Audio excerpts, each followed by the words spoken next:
حالات ہی کچھ ایسے پیدا ہو گئے تھے کہ عقل معاف ہو کر رہ گئی۔ جلال بھائی پیشانی پر ہاتھ رگڑتے ہوئے بے قراری سے کمرے میں ٹہلنے لگے۔ وہ کفِ افسوس مل رہے تھے۔ ان سب کی خاموشی نے طلال کو بے قصور ہوتے ہوئے بھی مجرم بنا ڈالا تھا۔ ارے کوئی پتہ تو کرو اس کا کہاں چلا گیا میرا بچہ؟ رافعہ بیگم طلال کے یوں چلے جانے پر تڑپ رہی تھیں۔ کہاں پتہ کریں؟ وہ سڑکوں پر گھوم رہا ہوگا۔ اب پورے شہر کی سڑکیں تو ناپنے سے رہے۔ آ جائے گا صبح تک۔ کمال بھائی جھنجھلا کر بولے، پھر لالا رخ کی طرف دیکھا۔ مسئلہ طلال کا نہیں لالی کا ہے، خدا جانے وہاں کیا حالات ہوں گے۔ وہ تشویش کے عالم میں اٹھ کر لالا رخ کے قریب بیٹھ گئے۔ لالا نے سرخ متورم آنکھیں اٹھا کر ان کی طرف دیکھا اور پھر سر جھکا لیا۔ اس کے آنسو تھم گئے تھے مگر روح غم سے نڈھال تھی۔ اسے آنے والے حالات کے خوف سے زیادہ طلال کا دل گرفتہ لہجہ، بکھرا وجود اور چہرے کی آزردگی رلا رہی تھی۔ تانیہ اس کی چاہ میں اتنی گر جائے گی، اس کا تو اس نے کبھی گمان بھی نہیں کیا تھا۔ وہ اس وقت سیف الرحمن کو یکسر فراموش کیے ہوئے تھی۔ اس کے ذہن اور دل میں طلال کا ٹوٹا بکھرا وجود چھایا ہوا تھا۔ اس نے تھک کر صوفے کی پشت سے سر ٹکا کر آنکھیں بند کر لیں۔ نیند سب کی آنکھوں سے دور تھی۔ جاگتی آنکھوں میں ان گزرے واقعات کا صدمہ اور آنے والے حالات کا خوف سمایا ہوا تھا۔ ذہن معاف تھا اور زبانیں گنگ تھیں۔ گویا کہنے سننے کو کچھ نہیں رہا، بس ایک خوف سے دل دھڑک رہا تھا۔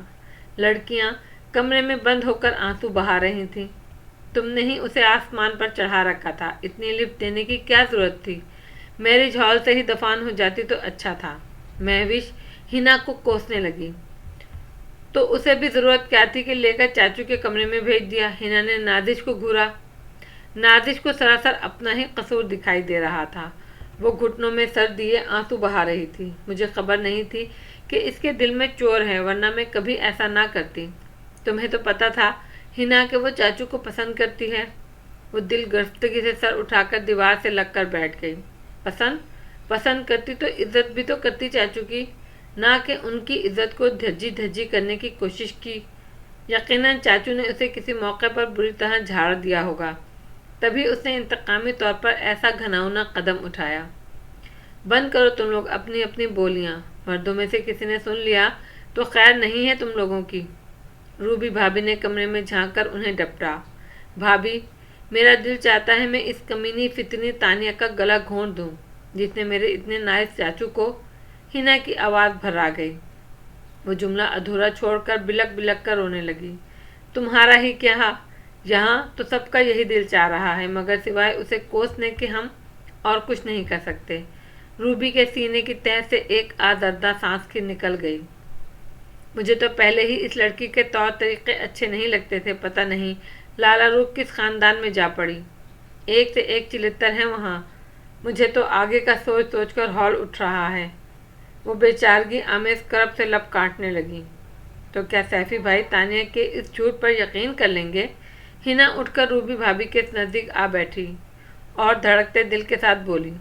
جواباً انہیں اس کی اس معصومیت پر ہنسی آئی، مگر دل سے اٹھنے والے درد کی لہر نے ہنسی کو ہونٹوں پر آنے سے پہلے بکھیر دیا۔ وہ مسکرا بھی نہ سکیں، بس اس کے بال ہلکے سے منتشر کر کے رہ گئیں۔ ان کے دیور محب کے رشتے کو ریجیکٹ کرنے پر سیفی بھائی پہلے ہی لالی کو اچھا خاصا سنا چکے تھے۔ کیا؟ ہنا نازش کی بات پر حیرت سے اس کی طرف پلٹی۔ دوسرے پل اس کی حیرت انجانے دکھ میں بدل گئی۔ مگر لالی نے تو کہا تھا انہوں نے اس بات کا برا نہیں مانا۔ ہنا آہستگی سے بولی۔ نازش نے کچھ کہنا چاہا کہ روبی نے جلدی سے اسے آنکھیں دکھائیں۔ چھوڑو اس قصے کو، یہ کوئی بڑی بات نہیں۔ وہ کرسی سے اٹھ کر کھڑی ہو گئی، مگر ہنا کے اندر ایک کانٹا چبھ گیا تھا۔ سیفی بھائی لالی پر خفا ہوئے تھے، انہیں برا بھلا کہا تھا۔ اس کا دل بکھرنے لگا۔ ندامت کا احساس اس کے دل میں ہلکورے لینے لگا۔ روبی بھابھی کے کمرے سے جاتے ہی وہ نازش کے پاس آ بیٹھی۔ نازو، تجھے کس نے بتایا یہ سب؟ کیا خود لالی نے؟ نہیں، انہوں نے تو خیر مجھے نہیں بتایا، مگر حسنہ آپا سے باتیں کر رہی تھی اور رو بھی رہی تھی۔ شاید سیفی بھائی نے انہیں تھپڑ بھی مارا تھا۔